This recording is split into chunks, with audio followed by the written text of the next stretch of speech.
নমস্কার, শুরু করছি আজকের সংবাদ।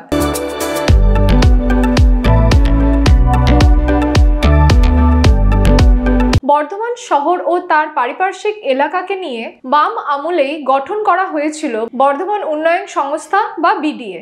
এবার সেই সংস্থার চেয়ারম্যান হলেন প্রাক্তন বিধায়ক উজ্জ্বল প্রামাণিক। তিনি বিডিএর চেয়ারম্যান হওয়ার পর তাকে সম্বর্ধনা জ্ঞাপন করেন বর্ধমান দক্ষিণ বিধানসভা কেন্দ্রের বিধায়ক খোকন দাস। উপস্থিত ছিলেন বর্ধমান পৌরসভার বিভিন্ন কাউন্সিলর বৃন্দ। উজ্জ্বলবাবু জানান, আগামী দিনে তার লক্ষ্য হবে বর্ধমান উন্নয়ন সংস্থার অন্তর্গত এলাকার উন্নয়ন করা। এ ব্যাপারে তিনি বর্ধমান দক্ষিণ, বর্ধমান উত্তরের বিধায়ক সহ স্থানীয় সাংসদ এদের সকলের সঙ্গে আলোচনার ভিত্তিতে উন্নয়নের কাজকে এগিয়ে নিয়ে যাবেন। বর্ধমান উন্নয়ন সংস্থার চেয়ারম্যান হওয়ার জন্য তিনি কৃতজ্ঞতা প্রকাশ করেন রাজ্যের মুখ্যমন্ত্রী মমতা বন্দ্যোপাধ্যায় ও সাংসদ অভিষেক বন্দ্যোপাধ্যায়ের প্রতি। উজ্জ্বলবাবু বলেন, মমতা বন্দ্যোপাধ্যায় ও অভিষেক বন্দ্যোপাধ্যায় আমাকে যে দায়িত্ব দিয়েছেন, আমি চেষ্টা করব সেই দায়িত্ব যথাযথভাবে পালন করতে। সকলকে সঙ্গে নিয়ে পথ চলাই হবে আমার লক্ষ্য। এ প্রসঙ্গে বর্ধমান দক্ষিণের বিধায়ক খোকন দাস বলেন, আমরা আশাবাদী উজ্জ্বল প্রামাণিকের হাত ধরে স্থানীয় এলাকার উন্নয়ন আরো ত্বরান্বিত হবে। আমাদের প্রাক্তন বিধায়ক, আমাদের নেতা উজ্জ্বলদার নাম আজকে রাজ্য থেকে আমাদের ঘোষণা হয়েছে। আমরা ইতিমধ্যে একটা মিছিল করছিলাম, উজ্জ্বলদাও সেখানে ছিল। আমরা সমস্ত কাউন্সিলররা, নেতৃত্বরা, আমাদের শহরের সভাপতি থেকে ছাত্র নেতা থেকে সবাই আমরা এখানে এসেছি। আমাদের অত্যন্ত আমরা খুশি যে আমাদের শহরের লোক যে উজ্জ্বলদা সেই মানুষকে আজকে বিডিএর চেয়ারম্যান করেছে। সবাই আমরা আনন্দিত, তাকে আমরা সম্বর্ধনা দেওয়ার জন্য এতক্ষণ সবাই এসেছিলাম। সেই সম্বর্ধনা আমরা সবাই মিলে দিলাম। নমস্কার, আমি সুকান্ত প্রামাণিক, স্টেট কার্ড নিউজ রুম থেকে বলছি। এবার থেকে আমরা একটা নতুন অনুষ্ঠান শুরু করছি আপনাদের জন্য, সঙ্গে ডাক্তারবাবু। অনুষ্ঠানটি আপনারা দেখতে পাবেন প্রত্যেক মঙ্গলবার। তবে সঙ্গে ডাক্তারবাবু থাকলেই হবে না, আপনাদেরকেও থাকতে হবে। আপনাদের জন্যই করা। এখানে আপনারা চিকিৎসা সংক্রান্ত বিভিন্ন বিষয়ে খুঁটিনাটি তথ্য জানতে পারবেন, যেগুলো হয়তো আপনাদেরকে কোনো না কোনোভাবে সাহায্য করলেও করতে পারে। যদি কোনোভাবে সাহায্য করে থাকে তাহলে সবথেকে আনন্দিত হব আমরা। রাজ্যের জননেত্রী মমতা বন্দ্যোপাধ্যায়ের আহ্বানে সাড়া দিয়ে অমর 21শে জুলাইকে স্মরণীয় করে রাখার লক্ষ্যে ওই দিন ধর্মতলা চলোর ডাক দেওয়া হয়েছে। আমি সবাইকে বলবো, আপনারা যে আবহাওয়ার মধ্যে সকাল থেকে ছিল, আপনারা তার মধ্যে আমাদের এই সবাই হাজার হাজার মানুষ আপনারা এসেছেন। আপনাদের সবাইকে আমি ধন্যবাদ জানাই।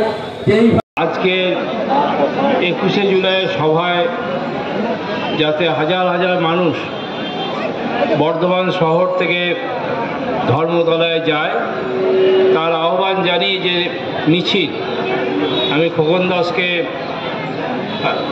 কৃতজ্ঞতা জানাই যে এই ধরনের একটা সমাবেশ সে করতে পেরেছে। বর্ধমান দক্ষিণ বিধানসভা কেন্দ্রের বিধায়ক খোকন দাসের পক্ষ থেকে এই উপলক্ষে বিধায়কের উদ্যোগে বর্ধমানে একটি মহা মিছিল অনুষ্ঠিত হলো। বর্ধমান টাউন হল প্রাঙ্গণ থেকে এই মিছিল শুরু হয়, শেষ হয় উত্তর ফটকে। এই মিছিলে অংশ নেন বর্ধমান দক্ষিণ বিধানসভা কেন্দ্রের বিধায়ক খোকন দাস, প্রাক্তন বিধায়ক উজ্জ্বল প্রামাণিক, বর্ধমান শহর তৃণমূল কংগ্রেসের সভাপতি তন্ময় সিংহ রায় সহ বর্ধমান পৌরসভার বিভিন্ন কাউন্সিলর বৃন্দ। এদিন একটি পথসভার আয়োজন করা হয়। এই পথসভায় বক্তব্য রাখেন পূর্ব বর্ধমান জেলা তৃণমূল কংগ্রেসের সভাপতি তথা কাটোয়ার বিধায়ক রবীন্দ্রনাথ চট্টোপাধ্যায়, বর্ধমান দক্ষিণ বিধানসভা কেন্দ্রের বিধায়ক খোকন দাস প্রমুখ। তারা তাদের বক্তব্যে উপস্থিত তৃণমূলের কর্মী সমর্থকদের 21শে জুলাই কলকাতার ধর্মতলায় উপস্থিত হওয়ার আহ্বান জানান। তারা বলেন, ওই দিনের সভা মুখ্য বক্তব্য হিসেবে উপস্থিত থাকবেন মুখ্যমন্ত্রী মমতা বন্দ্যোপাধ্যায় ও সাংসদ অভিষেক বন্দ্যোপাধ্যায়। তারা এই সভা মঞ্চ থেকে 2026-এর বিধানসভা নির্বাচনকে কেন্দ্র করে যে বার্তা তারা দেবেন, সেই মতেই আমরা এখানে ফিরে এসে নির্বাচনী প্রস্তুতির কাজ শুরু করে দেব। আজকে 21শে জুলাইকে সামনে রেখে বর্ধমান দক্ষিণ বিধানসভার বিধায়ক সম্মানীয় খোকন দাস মহাশয় যে মিছিলের আয়োজন করেছে, এখনো আমাদের কর্মীরা, দাদা ভাই বোনেরা এখনো মিছিল আসছে। আজকের এই মিছিল প্রমাণ করলো যে বর্ধমান শহরের বুকে যদি কোনো নেতা থাকে তার নাম খোকন দাস। হাজার হাজার মানুষ আজকে আবেগ নিয়ে, আজকে ভালোবাসা নিয়ে আজকের এই মিছিলে পা মিলিয়েছে।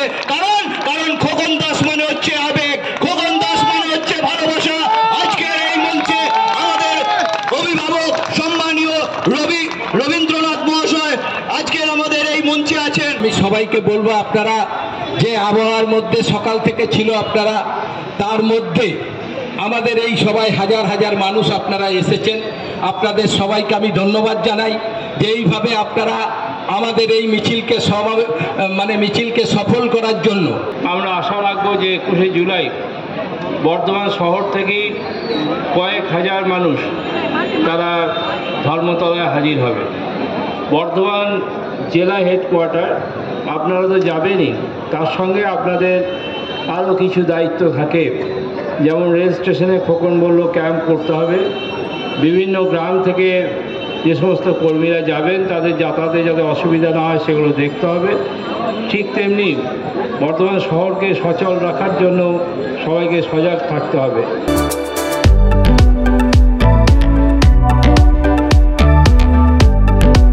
21শে জুলাই কলকাতার ধর্মতলায় শহীদ স্মরণ সভার আয়োজন করা হয়েছে। সেই সভাকে সফল করার জন্য বর্ধমান শহর জুড়ে তৃণমূল কংগ্রেসের উদ্যোগে প্রচার অভিযান চলছে। এই প্রচার চলছে শহরের 29 নম্বর ওয়ার্ডেও। এই ওয়ার্ডের কাউন্সিলর তথা বর্ধমান পৌরসভার MCIC সুশান্ত প্রামাণিকের নেতৃত্বে মহামিছিল অনুষ্ঠিত হলো।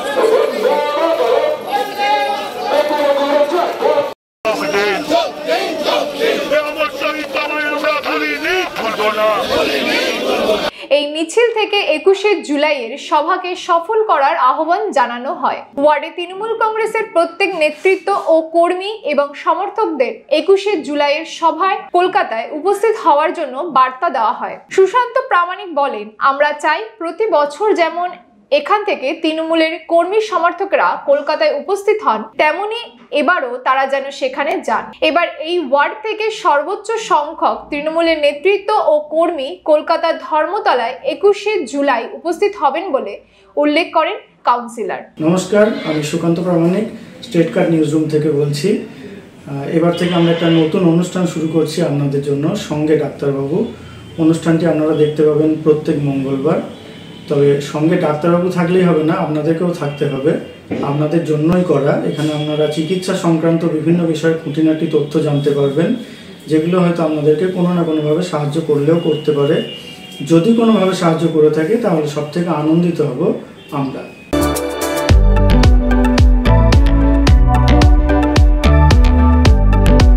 আজকের সংবাদ এই পর্যন্ত।